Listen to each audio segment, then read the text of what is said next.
누가복음 19장 41절에서 44절입니다. 함께 읽겠습니다. 가까이 오사 성을 보시고 우시며 이르시되 너도 오늘 평화에 관한 일을 알았더라면 좋을 뻔하였거니와 지금 내 눈에 숨겨졌도다. 날이 이를지라 내 원수들이 토둔을 쌓고 너를 둘러 사면으로 가두고 또 너와 및 그 가운데에 있는 네 자식들을 땅에 메어치며 돌 하나도 돌 위에 남기지 아니하리니 이는 내가 보살핌 받는 날을 알지 못함을 이남이니라 하시니라. 왕을 알아보지 못하는 이유입니다.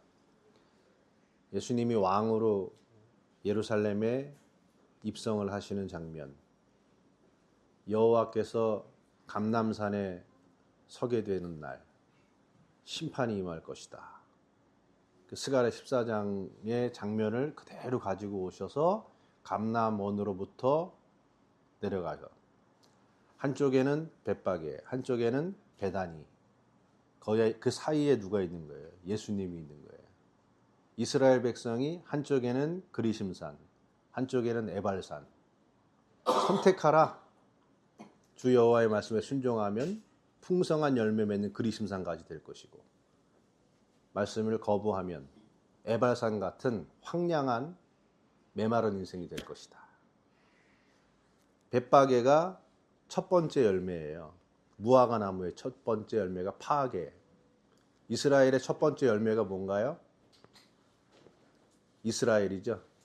옛 이스라엘. 아브라함의 후손이라고 말하는 육적 이스라엘. 그들은 결국 유대교라고 하는 예루살렘과 성전과 제사와 율법 이거 붙잡고 우리는 아브라함의 후손이다라고 여기며 살았던 신앙 공동체. 그게 첫 번째 열매, 그게 파괴예요. 먹지 못해요. 그런데 두 번째 열매가 뭐냐? 태아니, 베다니가 두 번째 열매예요. 이 두 번째 열매는 뭡니까?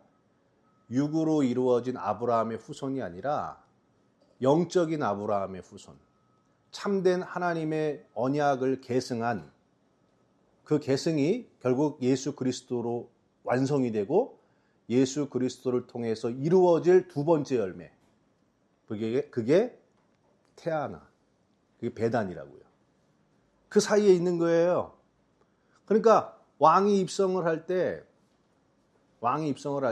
여전히 옛 언약, 옛 이스라엘의 언약, 아브라함의 언약에 사로잡혀서 왕으로 받아들이지 못하면 어떻게 되는 거예요? 에발산 같이, 그리고 파괴와 같이 전혀 먹을 수 있는 참된 진실한 열매가 되지 못하고, 오늘 예루살렘 멸망하는 장면을 여기다 연결했죠. 예루살렘이 멸망하는 것 같이 멸망하게 될 것이다. 그들은 눈이 없다 이거예요. 진실이 너희들 눈에 숨겨졌도다. 여호와께서 보호하시려고 하는 그 날, 그 순간을 니네는 전혀 알지 못하고 있다. 왜? 왕이 지금 들어와서 예루살렘과 성전과 제사와 율법의 그 완성이 지금 도래했는데 못 보고 있다 이거예요. 그러니까 파괴와 같이 먹지 못하고 버려지듯이. 그래서 결국 어떻게 됩니까? AD 70년에 예루살렘 성전이 무너지는 거를 43절, 44절에다가 지금 딱 갖다 놔요. 애들을 들어가지고 돌에다가 메어 쳐 죽이잖아요. 그리고 예루살렘 성전이 다 쑥대밭이 돼버리잖아요. 그 역사적 사실을 가지고 와서 파괴의 운명, 왕을 받아들이지 못한 자들. 근데 그 왕이 들어오는데 제자들과 제자의 무리들, 제자의 온 무리라고 표현했다 그랬죠. 그들이 자신의 옷을 깔고 평화의 왕으로 오시는 이여 하늘에는 평화고 하나님께 영광이로다 하고 그 메시아를 왕으로 받아들인 자들, 그들이 베단이에요. 두 번째 열매.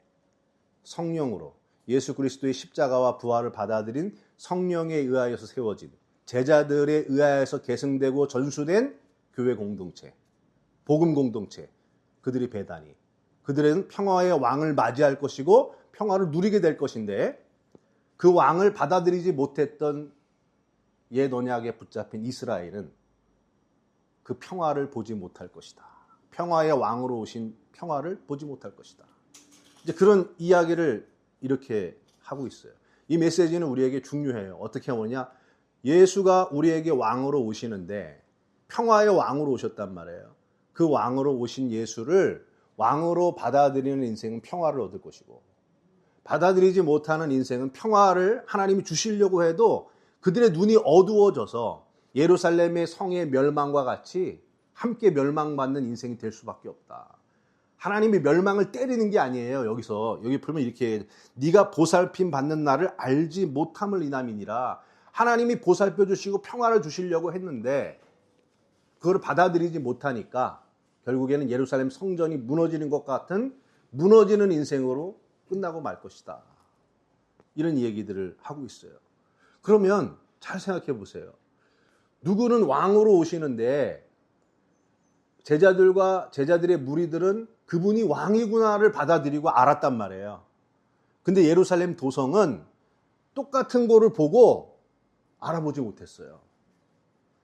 우리가 똑같은 설교를 듣고 우리가 똑같은 인생을 살아가고 우리의 인생 속에서 예수라는 이름이 우리에게 와요.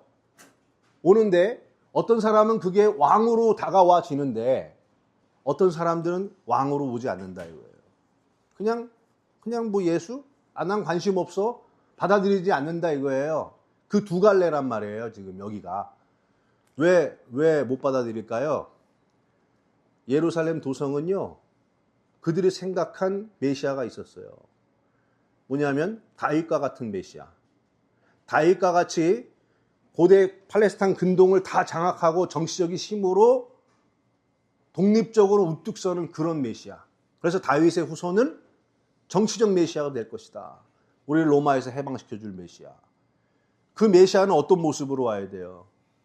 성경에 나귀 타고 오시리라 그렇게 써있단 말이에요. 나귀 타고 오시리라. 그런데 그건 눈에 안 들어와. 다윗의 후손님만 들어오는 거예요. 지가 믿고 싶은 것만 보여요.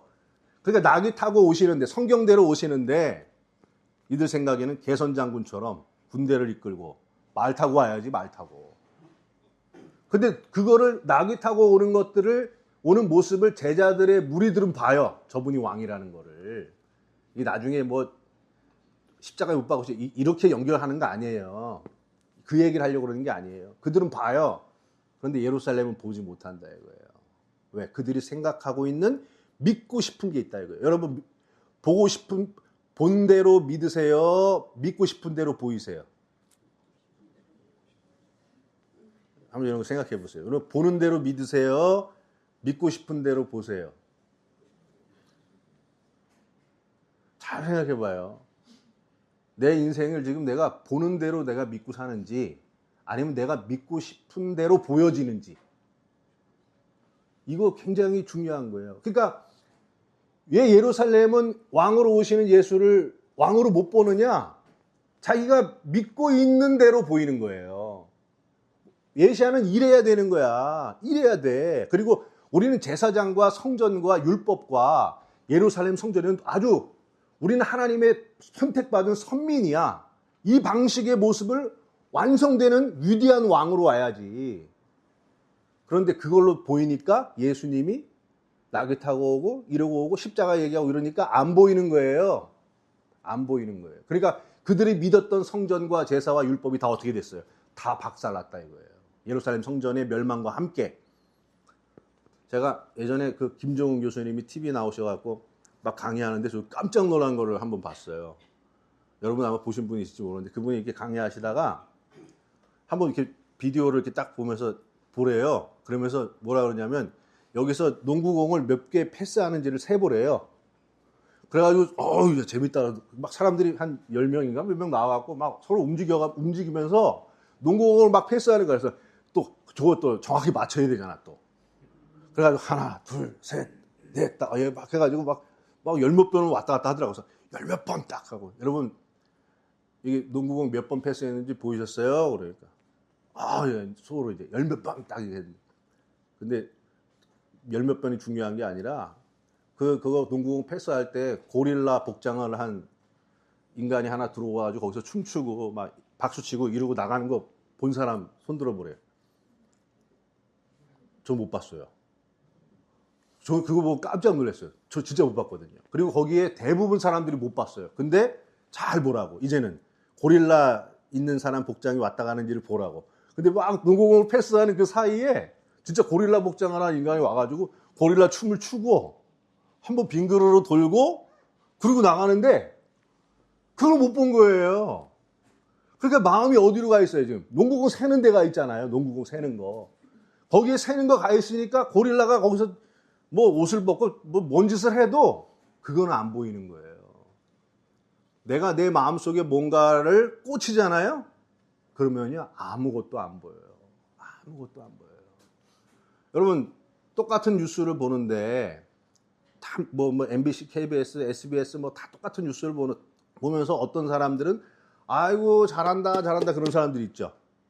근데 또 어떤 사람들은 아우 저러니까 정말 못하는지 뭐 이런 사람들이 있죠.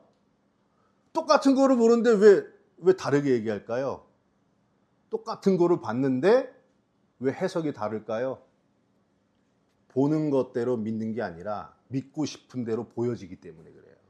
자기가 믿고 있는 세계로 보여지는 거예요.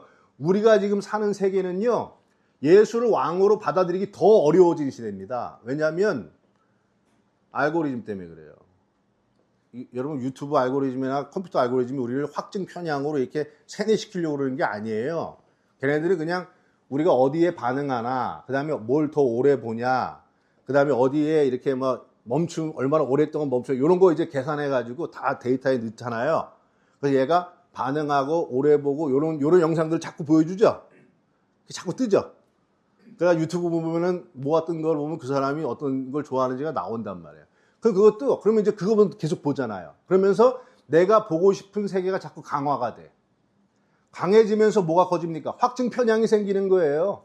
그러면 진짜 내가 좋아하는 것만 보는 거예요, 나중에는.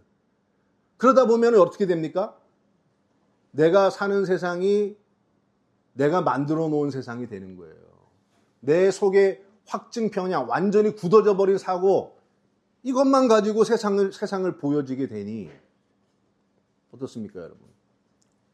알고리즘이 만들어내는 확증 편향이 가는 것이 대부분 어떤 성적이고 갈라치기 하고 뭔가 이렇게 분노를 자아내고 감각적이고 이런 쪽으로 많이 가잖아요.